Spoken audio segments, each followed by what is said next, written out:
سرخط مهمترین خبرها: کمیته دین گذراندن افطار منع نشده است.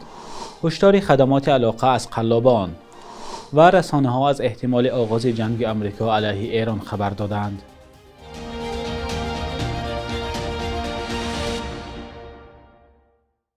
سلام بینندگان عزیز، با آخرین خبرهای تاجیکستان و جهان در خدمت شما هستیم. امروز 19 فوریه سال 2026 است. کمیته دین و تنظیم عنعنه سر و صدا درباره منع یا محدود شدن معرکه افطار را در کشور رد کرده گفته است این خبر و آوازه ها اساس واقعی ندارند. در واکنش کمیته از روز 18 فوریه آمده است تنها از ساکنان دعوت میکنند که در وقت گذراندن معرکه افطار به اسراف و زیاده روی راه ندهند. در تاجیکستان و دیگر کشورهای مسلمان نشین افراد دارا در ماه رمضان معرکه افطار گذرانده به شخصان روزه‌دار غذا می‌دهند.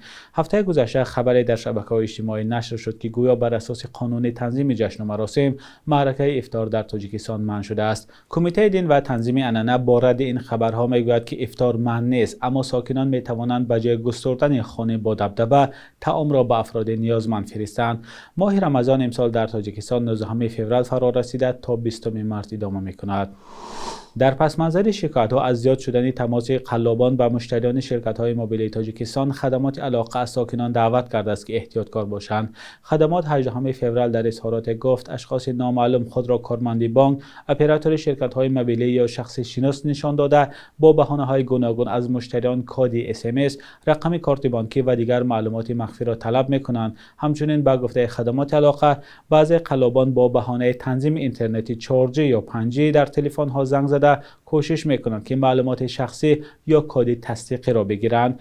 مقامات میگن در صورت گرفتن رقم یا کد مخفی از مشتریان، قلابان میتوانند به کارت بانکی و همیان موبیل شخص دسترسی پیدا کرده مبلغ‌های آن را از خود کنند. در اظهارات خدمات علاقه آمده است که شرکت‌های موبیل هیچگاه از مشتریان رمز تصدیق و یا SMS کد، رقم کارت بانکی و رمز مخفی برنامه نصب شده در تلفن را نمیپرسند. خدمات علاقه ساکنان دعوت کرده است که به زنگ و پیامک‌های شبهه‌ناک جواب ندهند، پیوند یا سلکه‌های شبهه‌ناک را نکشایند و برنامه‌های نامعلوم را در تلفن نصب نکنند. هفته روان چند کاربر شبکه‌های اجتماعی از تماس شخصان ناشناس و طلب کردن رمز پیامک شکایت کردند. به گفته مشتریان، افراد ناشناس از خارج از جمله از قرقیزستان و روسیه زنگ زده با بهانه تنظیم اینترنتی 5G رمز پیامک ارسال شده را می‌پرسند.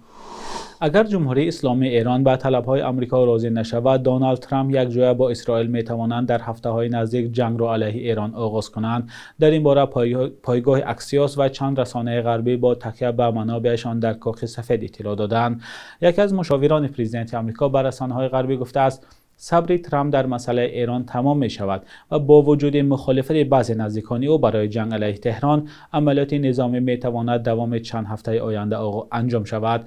با گزارش اکسیوس، عملیات نظامی ایالات متحده نه تنها چند حمله هوایی بلکه می تواند جنگ گسترده با حضور پره ارتش اسرائیل باشد.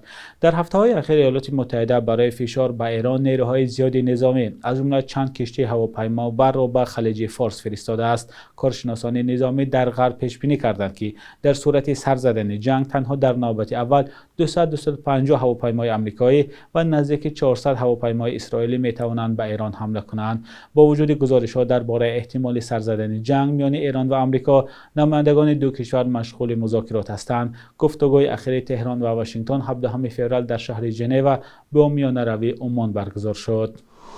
نمایندگان ایران و ایالات متحده در مذاکرات روز 17 فوریه در ژنو بر سر شیوه مذاکرات به توافق رسیدند، اما عباس عراقچی وزیر کارهای خارجه ایران میگوید که این معنای نزدیک شدن به سازش نهایی را ندارد. مذاکرات واشنگتن و تهران بر سر برنامه هسته‌ای ایران با میانه‌روی عمان برگزار شد. گزارش خبرگزاری رایترز را همکارم امیر ایساف تقدیم می‌کند. معاون رئیس جمهور آمریکا روز 17 فوریه گفت مذاکرات ایالات متحده با ایران از بعض جهات خوب گذشت و دو طرف برای ادامه گفتگو راضی شدند.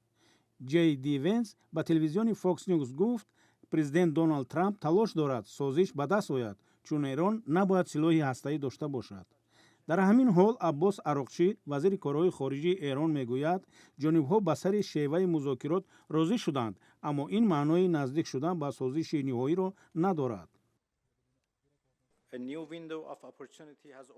روزنه نوی باز شد که در دایره آن ما دور دویم مذاکرات را با آمریکایی ها در ژنو برگزار کردیم. ما امیدواریم که در این مذاکرات راه حل استوار به دست می آید که می تواند به منفعت جانب‌ها و منطقه خدمت کند. گفتگوی استیو ویتکوف فرستاده ویژه پرزیدنت آمریکا و جرد کوشنر داماد رئیس جمهور دونالد ترامپ با عباس عراقچی با میانروی عمان برگزار شد. بدر البوسیدی وزیر کارهای خارجه عمان در یک نوشته‌اش در شبکه اجتماعی گفت هنوز کار بسیاری حل نشده مانده است ولی ایران و آمریکا با نقشه مشخص نشست را ترک می‌کنند. یک منصبدار ایالات متحده گفت برای کمتر کردن فاصله‌ها در مذاکرات ایران دوام 2 هفته آینده پیشنهادهای مفصل ارائه می‌کند. در حالی که دونالد ترامپ دیگر کردن نظام را در ایران راه بهترین می‌داند، علی خامنه‌ای رهبر عالی ایران می‌گوید کوشش‌های واشنگتن برای سرنگون کردن جمهوری اسلامی کامیاب نخواهد شد. آمریکا تلاش کرده است که در مذاکرات ژنو موضوع توانایی موشکی ایران نیز بحث شود. مقام‌های ایرانی گفتند در عوض از بین بردن تحریم‌ها تنها درباره برنامه هسته‌ای گفتگو می‌کنند. حکومت ایران پورا دست کشیدن از غنیسازی اوران و گفتگو بر سر برنامه موشکی را نپذیرفته است.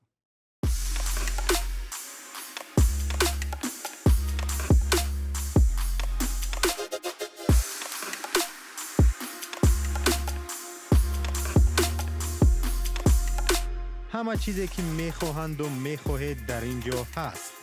تازه ترین اخبار، گزارش های ویدیویی، شرح حادثه و تحقیقات ژورنالیستی.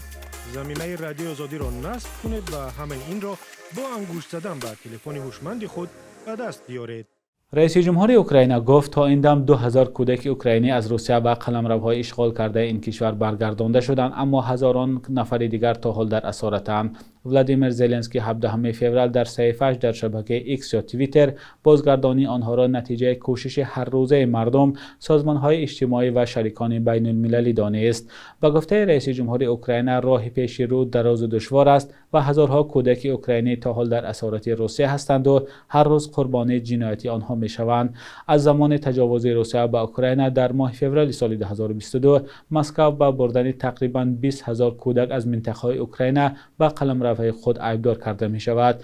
کیف میگوید که روسیه این کودکان را مجبور کرده است که شهروند این کشور را بپذیرند. روسیه میگوید که هدفش تامین امنیت کودکان است و در صورت معین شدن خویشاوندان آنها را برمیگرداند.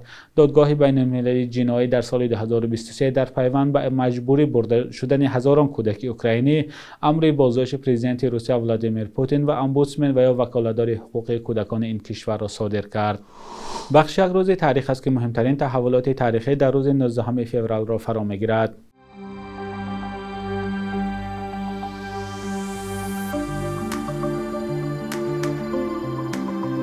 19 فوریه سال 1939 هنرپیشه شایسته تاجیکستان تخته ابراهیم و تولد شده است. او اکثر عمرش در هیئت دسته ربابچی زنان فیلارمونی دولتی تاجیکستان کار کرده، با اجرای ترانه‌های لیریکی بسیار معروف شد. ساز محبت، ایدی دلافروز، خندیده یارم آمد و دیگرها از ترانه‌های محبوب مردم به شمار می‌روند. 19 فوریه سال 2009 پارلمان قرقیزستان قانون را امضا کرد که بر اساس آن پایگاه هوایی ایالات متحده در مناس کنار شهر بیشکک بسته شد. این پایگاه چون یکی از مرکزهای تامینگر نیروهای ناتو و آمریکا در افغانستان خدمت میکرد. این قرار به منفعت روسیه دانسته میشد و مسکو هم همان زمان به حکومت وقتی قرقیزستان وعده دادن قرض کلانی دراز مدت کرد. روسیه آسیای مرکزی را منطقه تحت نفوذ خود ارزیابی میکند و به حضور ایالات متحده آمریکا در اینجا ضد بود.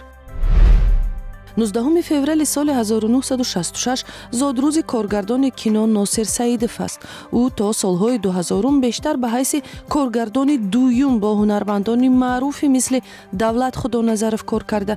بعد این چون مؤلف فیلم‌های خود نام برآورد. قیام روز، آینه بیجلا، معلم است. فیلم‌های کامل و دیدنی ناصر سعیدов به حساب می‌روند که در آزمون‌های کسبی بیرون از تاجیکستان هم ستایش شدند. شبانه روز اخیر قرب روبل روسی و هم دلار آمریکایی در برابر اسعار ملی سامانی کمی بالا رفت. صبح امروز در بانک تجارتی تاجیکستان 1000 روبل روسی تا 124 سامانی ارزش دارد. 100 دلار آمریکایی باشد به 940-945 سامانی برابر است. قرب رسمی بانک ملی تاجیکستان برای 19 فوریه چنین تعیین شده است.